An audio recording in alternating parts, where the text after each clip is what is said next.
Hello સૌ મારા વહાલા મિત્રોને જય દ્વારકાધીશ। કેમ છો બધા? તમે બધા મજામાં જશો। અને આજે આપણે દ્વારકાધીશ કાળિયા ઠાકરના દર્શન કરીએ।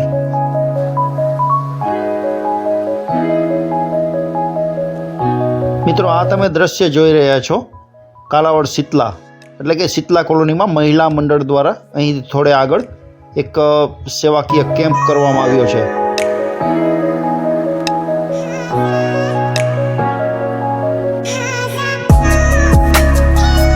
જય દ્વારકાધીશ, જય દ્વારકાધીશ। મિત્રો, પુરાણો પ્રમાણે લગભગ 5000 વર્ષ પહેલાં જ્યારે ભગવાન શ્રી કૃષ્ણે દ્વારકા નગરી વસાવી હતી ને, ત્યારે જે સ્થાને તેમનો મહેલ હતો એટલે કે હરિગૃહ હતું ને, ત્યાં જ દ્વારકાધીશનું મંદિરનું નિર્માણ થયું। મંદિરના ગર્ભગૃહમાં ભગવાન શ્રી કૃષ્ણની સામવર્ણી ચતુર્ભુજ પ્રતિમા છે। મિત્રો, આ દ્રશ્ય તમે જોઈ રહ્યા છો કે ધોળકાથી રથને દોરડા વડે ખેંચી અને દ્વારકા જઈ રહ્યા છે પગપાળા। અત્યારે હાલમાં કાલાવડ આ રથ પહોંચી રહ્યો છે।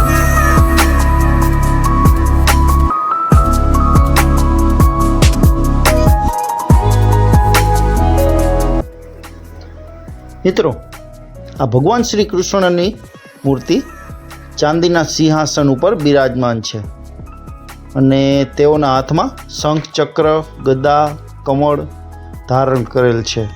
એ પણ તમે ત્યાં જોઈ શકો છો। અને પુરાતત્વોએ શોધ કરી ત્યારે એમને એવું કહ્યું હતું કે આ મંદિરને લગભગ 2000 થી 2200 વર્ષ જૂનું છે તેવું માનવામાં આવે છે।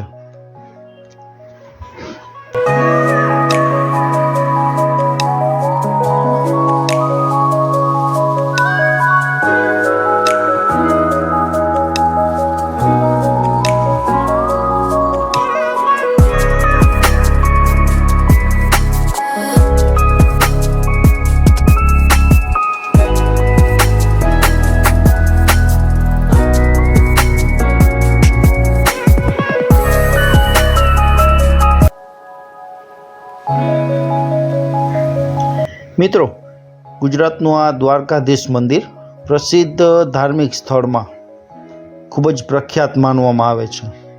તે આદિ શંકરાચાર્ય દ્વારા સ્થાપિત દેશના 4 ધામમાંથી એક ધામ એટલે કે આ ભગવાન શ્રી કૃષ્ણનું ધામ દ્વારકાધીશના રૂપમાં માનવામાં આવે છે।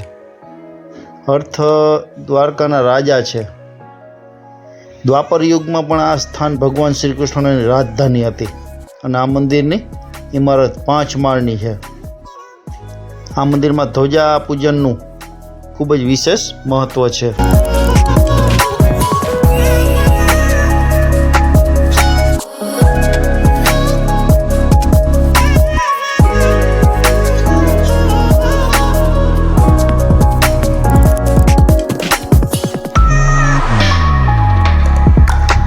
મિત્રો, આ તમે દ્રશ્ય જોઈ રહ્યા છો અમારા કાલાવડ શીતલા કોલોની મહિલા મંડળનો કેમ્પના।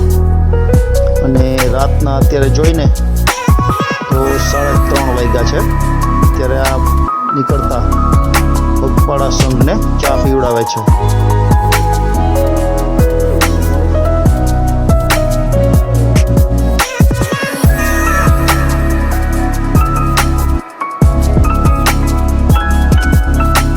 મિત્રો, દ્વારકાધીશ મંદિર ઉપર ફરકાવવામાં આવતી ધજા અનેક કિલોમીટર દૂરથી સ્પષ્ટપણે જોઈ શકાય છે, કારણ કે આ ધજા 52 ગજની હોય છે અને 52 ગજની આ ધજા પાછળ અનેક લોકમાન્યતાઓ પણ જોડાયેલી છે। કેટલાક લોકોનું માનવું એવું છે કે દ્વારકા નગરી ઉપર 56 પ્રકારના યાદવોનું શાસન હતું। તે સમયે તેમના પોતાના મહેલ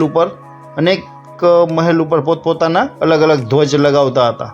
મુખ્ય ભગવાન શ્રી કૃષ્ણ, બલરામ, અનિરુદ્ધ અને પદ્યુમનના 4 ભગવાનોના મંદિર હજુ પણ ત્યાં બનેલા છે, જ્યારે અન્ય 52 પ્રકારના યાદવોના પ્રતીક સ્વરૂપમાં ભગવાન દ્વારકાધીશના મંદિર પર 52 ગજની ધજા ફરકાવવામાં આવે છે।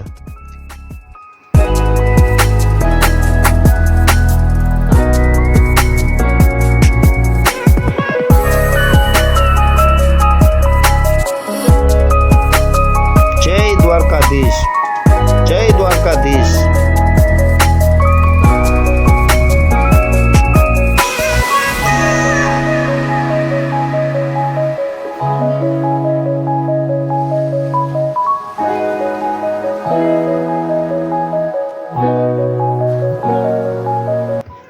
મિત્રો, આ સંઘ તમે જોઈ શકો છો. ગુજરાતના બગસરા ગામ અને તેમની આજુબાજુના ગામોના તમામ લોકો એકઠા થઈને ખૂબ જ મોટા પ્રમાણમાં આ સંઘ નીકળ્યો છે. જઈ રહ્યા છે દ્વારકા.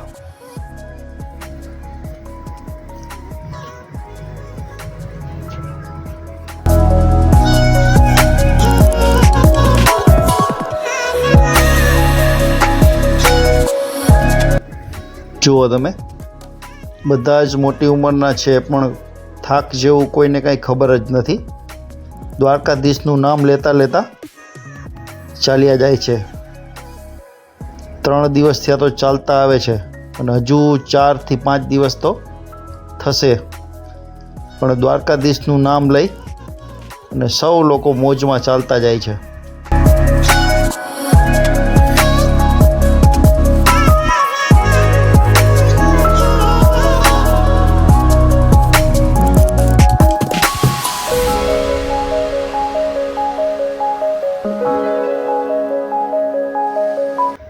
મિત્રો, ગર્ભગૃહમાં સ્થાપિત મુખ્ય દેવતા દ્વારકાધીશ છે, જે વિષ્ણુના ત્રિવિક્રમ સ્વરૂપ તરીકે જાણીતા છે અને તેમને 4 હથિયારો ધારણ કરેલા દર્શાવવામાં આવ્યા છે.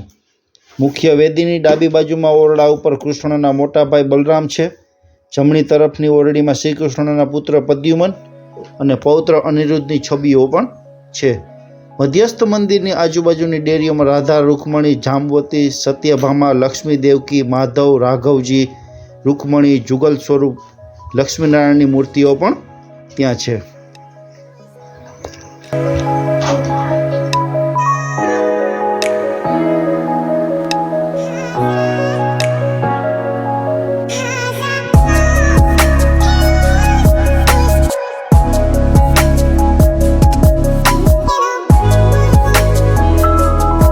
મિત્રો, અમારો વિડીયો તમને પસંદ આવ્યો હોય તો લાઈક કરજો, શેર કરજો અને કોમેન્ટમાં જય દ્વારકાધીશ લખવાનું ભૂલતા નહીં.